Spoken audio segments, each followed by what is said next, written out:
So what do you do when your gymnast starts talking to you about all the shoulder and back pain they're having when doing a bridge? Now, it usually comes down to two things, a combination of these two. One, they don't have enough mobility in a certain area, and coupled with not enough control. Now, when it comes to the shoulder, it's because their shoulder mobility is inefficient, and so it makes them crunch back. Or usually coupled with the fact that they don't have enough control from their shoulder blades and the shoulder girdle to maintain that position. Now, the other reason is at the low back and glutes. A lot of times gymnasts just fold right at the lumbar spine and not enough glute activation. And that's when those are coupled together with either hips and or shoulders that they start running into aches and pain.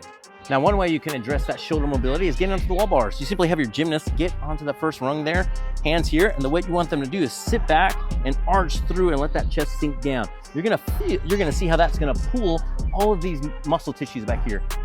These commonly restrict your gymnast's ability to get overhead. So from here, she's gonna pull herself up. She's gonna grab the next rung and then do the exact same thing. Hips back, slow, good. And go ahead and hit the chest more neutral there, good. You want that to pull. As you address and condition these muscle groups, it enables your gymnast to get completely overhead. She's gonna do a pull up, pull herself up, bend the elbows. There you go, good.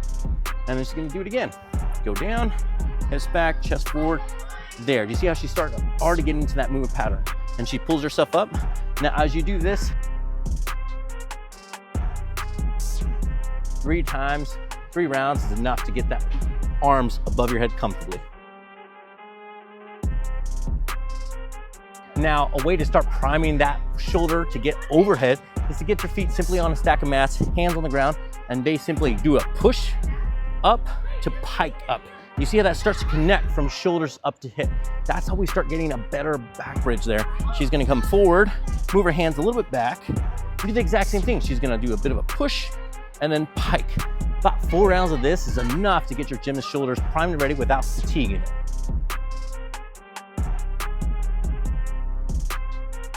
Now, one traditional way you can do this on the floor, easy to do when you don't have any equipment, is you can simply just get them to lift their legs up using that glute, focusing there, not at the back, but at the glute. So important. Let me show you an alternative way you can address this. Now, this way you can easily get with any kind of band, resistance band, and the trick is that they are gonna push their legs away by squeezing their glutes right there without letting that low back come off the ground. And they're gonna hold that. They're gonna have a little bend here, just like that. They're gonna bend their knees in and then go again, push away. Now, if you're wondering how is this really gonna challenge them, the key is control. If they start to lower those legs down, you're gonna find that the low back, keep going, they're gonna wanna start compensating for that and their back starts to elevate. That's the reason why. You're taking a rehab drill, putting it into a performance, come back in, and ensuring that you're isolating those very areas that tend to get missed. Commonly, when you don't get to know, when you're scratching your head, why is their back hurting? Good. Now, up to this point, all we've done is put everything in an isolated box. Now we need to put it into motion. One thing you can do, one deficit that gymnasts tend to have is that they don't connect their hips to their shoulders. And that's why whenever they land, they're piked out. So this is a way to get out of that. You get a med ball, get into that ready position here. Now the goal is they need to come up explosively up, just like so. Hold. Now, you want to isolate this because a lot of times they come up slow or they're just boggy with it. And you see how explosive and tight that was. That's the goal. So let's do that 5 more times so we can see how to connect the hips up to the shoulders. She goes back down and then she comes up. Good, and she has to keep that all controlled. She's gonna do that 4 more times. Good.